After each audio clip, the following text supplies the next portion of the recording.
ಈ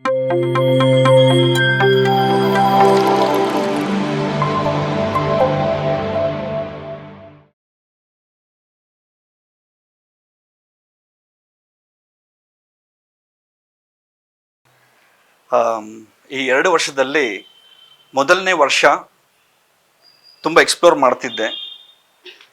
ಈ ಎಕ್ಸ್ಪ್ಲೋರೇಷನ್ನಲ್ಲಿ ಸ್ವಲ್ಪ ಕಳೆದೋಗಿದ್ದೆ. ಆ ಟೈಮಲ್ಲಿ ನಮಗೆ 2 ವಿಷಯ ನಡೆಯಿತು, ನನಗೆ ಮತ್ತು ಭವಾನಿ ಅವರಿಗೆ. ಏನು ಅಂತ ಹೇಳಿದ್ರೆ, ಮೊದಲನೇ ಅವಕಾಶ ವಿಶ್ವಾಮಿತ್ರ ಲೈಟ್ ಫೌಂಡೇಶನ್ ಅವರ ವತಿಯಿಂದ ಸುರೇಂದ್ರ ಸರ್ ಹಾಗೂ ಶಿಲ್ಪಾ ಮೇಡಮ್ ಅವ್ರ ಕಡೆಯಿಂದ ವೆಜಿಟೇರಿಯನ್ ರ್ಯಾಲಿ 108 ಜಾಗದಲ್ಲಿ 4 ಸ್ಟೇಟ್ಸಲ್ಲಿ ನಡೀತು. ಆಗ ಮೊದಲನೇ ಬಾರಿ ಭವಾನಿ ಅವ್ರಿಗೆ ಆಪರ್ಚುನಿಟಿಯನ್ನು ಕೊಟ್ಟರು. ಆವಾಗ ಭವಾನಿ ಅವರು ನಮ್ಮ ಹತ್ರ ಬಂದುಬಿಟ್ಟು ಹೇಳಿದ್ರ ಹತ್ರ ನಾವಿಬ್ಬರು ಸೇರಿ ಮಾಡೋಣ ಅಂತ. ನಾನು ಅಂದರೆ ರ್ಯಾಲಿ ಹೆಸರು ಕೇಳಿದ್ದೀನಿ ಹೊರತು ನಾನು ಪಾರ್ಟಿಸಿಪೇಟು ಮಾಡಿದ್ದಿಲ್ಲ, ಏನು ಮಾಡೋಣ ಅಂತ. ಆಗ ಸರಿ ಅಂತ ಆಗ ಒಂದು ಆಪರ್ಚುನಿಟಿ ಬರಬೇಕಾದ್ರೆ ಯೂನಿವರ್ಸೇ ಕೊಡ್ತಿದ್ದೆ, ಆದರೆ ತುಂಬ ಡಿನೈ ಮಾಡಿದ್ರು ಸ್ವಲ್ಪ ಜನ.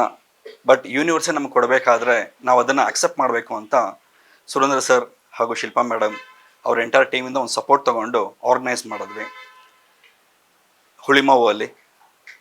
ಅದು ಮಾಡಿದ ಮೇಲೆ ಅಂತೂ ಲೈಫೇ ಚೇಂಜ್ ಆಗೋಯ್ತು. ಅದು ಮಾಡೋವರೆಗೂ ಸ್ವಲ್ಪ ಕಷ್ಟ ಆಯಿತು. ಆಮೇಲೆ ಪತ್ರಿಜಿ ಅವ್ರಿಗೆ ಒಂದು ವಿಷಯ ತಿಳಿತ್ತು, ಈ ರೀತಿ ಅಂದರೆ ನಾನು ನಾನ್ ವೆಜ್ ತಿಂತಾ ಇದ್ದೆ. ಯಾವಾಗ ನಾನು ರ್ಯಾಲಿ ವರ್ಕ್ ಸ್ಟಾರ್ಟ್ ಮಾಡೋದನ್ನು ಆವಾಗಿಂದ ನಾನು ನಾನ್ ವೆಜ್ ಬಿಟ್ಬಿಟ್ಟೆ. ಆಮೇಲೆ ನನ್ನ ಲೈಫೇ ಚೇಂಜ್ ಆಗೋಯ್ತು. ಆಮೇಲೆ ಜ್ಞಾನವನ್ನು, ಯಾಕಂದರೆ ಪ್ರತಿಯೊಬ್ಬರ ಆಧ್ಯಾತ್ಮಿಕ ವ್ಯಕ್ತಿಯು ಹೆಜ್ಜೆ ಇಡಬೇಕಾದ್ರೆ ಆಧ್ಯಾತ್ಮಿಕದಲ್ಲಿ ABCಯಿಂದ ಕಲಿಬೇಕು. ಆಗ ಮೊದಲನೇ ಬಾರಿ ನನ್ನ ಗುರು ಅಂತ ಹೇಳಿದ್ರೆ ಛಾಯಾ ಮ್ಯಾಮ್ ಅವರು ಜ್ಞಾನವನ್ನು ಕೊಟ್ಟರು. ಹೆಂಗೆ ರೆಡಿ ಮಾಡಿದ್ರು ಅಂದರೆ, ನಾವು ಈ ರೀತಿ ಇವತ್ತು ನಾನು ನಿಂತ್ಕೊಂಡು ಮಾತಾಡ್ತೀನಿ ಅಂದರೆ ಅದಕ್ಕೂ ಅವರು ಒಂದು ಕಾರಣ. Thank you ma'am, thank you so much. ಆಮೇಲೆ ಮಾಸ್ಟರ್ಸ್, ಆಮೇಲೆ ಜುಲೈ 14ನೇ ತಾರೀಕು 2025 ಶ್ರೀ ಸಾಯಿ ಧ್ಯಾನಧಾರ. ಈ ಧ್ಯಾನಧಾರ ಅನ್ನೋ ಹೆಸರು ಭವಾನಿ ಅವ್ರಿಗೆ ವಿಷನ್ಸ್ ಬಂತು 2 ವರ್ಷಗಳ ಹಿಂದೆ. ಆದರೆ ನಾವು ಶುರು ಮಾಡೋದು 2 ವರ್ಷದ ಆದಮೇಲೆ ನೋಡಿ, ಅದಕ್ಕೊಂದು ಅವಕಾಶ ಬರಬೇಕು ಅಲ್ವಾ. ಸೊ ಶುರು ಮಾಡಿದ್ಮೇಲೆ ಆನ್ಲೈನ್ ಆಫ್ಲೈನ್ ಕ್ಲಾಸಸ್ ಶುರು ಮಾಡಿದ್ವಿ. ಅದ್ಭುತವಾಗಿ ನಡ್ಕೊಂಡು ಬರ್ತಿದೆ. ನವೆಂಬರ್ 11ನೇ ತಾರೀಕು ನಮಗೆ ಸುರೇಂದ್ರ ಸರ್ ಕಡೆಯಿಂದ ಇನ್ನೊಂದು ಅವಕಾಶ ಸಿಕ್ತು. 108 ವೆಜಿಟೇರಿಯನ್ ರ್ಯಾಲಿ ಪತ್ರಿಜಿ ಅವರ ಹುಟ್ಟಿದಬ್ಬದ ಪ್ರಯುಕ್ತ ನಾವು ಶುರು ಮಾಡಿದ್ವಿ ಇಲ್ಲಿ ಜಂಬೂಸವರ ದಿನೆಯಲ್ಲಿ. ಅದಾದಮೇಲೆ ನಮಗೆ ವಿಷನ್ಸ್ ಬಂತು ಭವಾನಿ ಅವ್ರಿಗೆ. ನನಗೆ ವಿಷನ್ಸ್ ಬರೋಲ್ಲ, ಯಾಕಂದ್ರೆ ನನಗೆ ಬರೀ ಡ್ರೀಮ್ ಕನೆಕ್ಟ್ ಆಗ್ತದೆ. ಸೊ ಭವಾನಿ ಅವ್ರಿಗೆ ಈ ಥರ ವಿಷನ್ಸ್ ಬಂತು, ಈ ರೀತಿ ಪತ್ರಿಜಿ ಅವರ ಶಕ್ತಿ ಸ್ಥಳದಲ್ಲಿ ಏನು ಅಂದರೆ, ನಾವು ಆಫ್ಲೈನಲ್ಲಿ ಪತ್ರಿಜಿ ಅವರ ಮೆಸೇಜಸ್ ಶೇರ್ ಮಾಡಬೇಕು ಅಂತ 9 ನವರತ್ನಗಳು 9 ಸತ್ಯಗಳನ್ನ ಪ್ರಚಾರ ಮಾಡೋಕ್ಕೆ ಶುರು ಮಾಡಿದ್ವಿ. ಅದ್ಭುತವಾಗಿ ನಡ್ಕೊಂಬಂತು.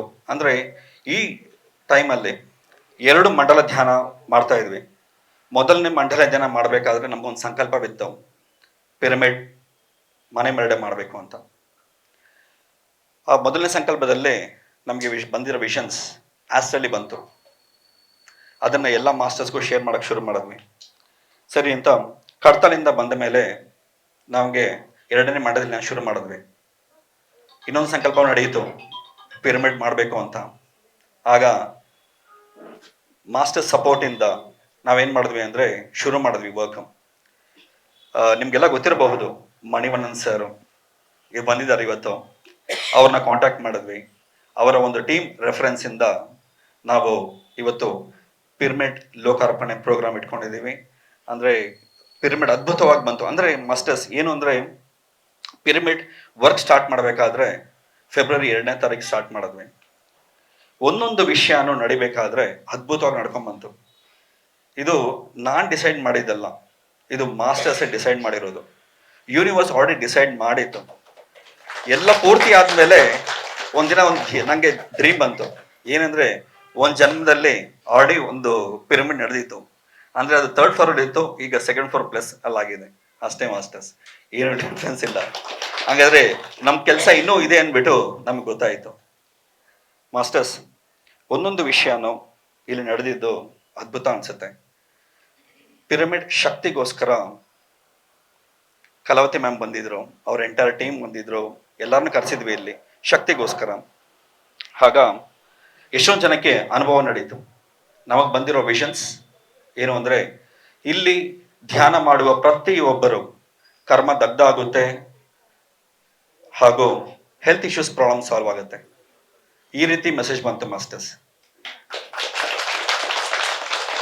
PMC ಕನ್ನಡ ಚಾನೆಲ್ ಅನ್ನು ಲೈಕ್ ಮಾಡಿ, ಶೇರ್ ಮಾಡಿ, ಸಬ್ಸ್ಕ್ರೈಬ್ ಮಾಡಿ ಮತ್ತು ಮಾಡಿಸಿ. ಎಲ್ಲರಿಗೂ ಧನ್ಯವಾದಗಳು.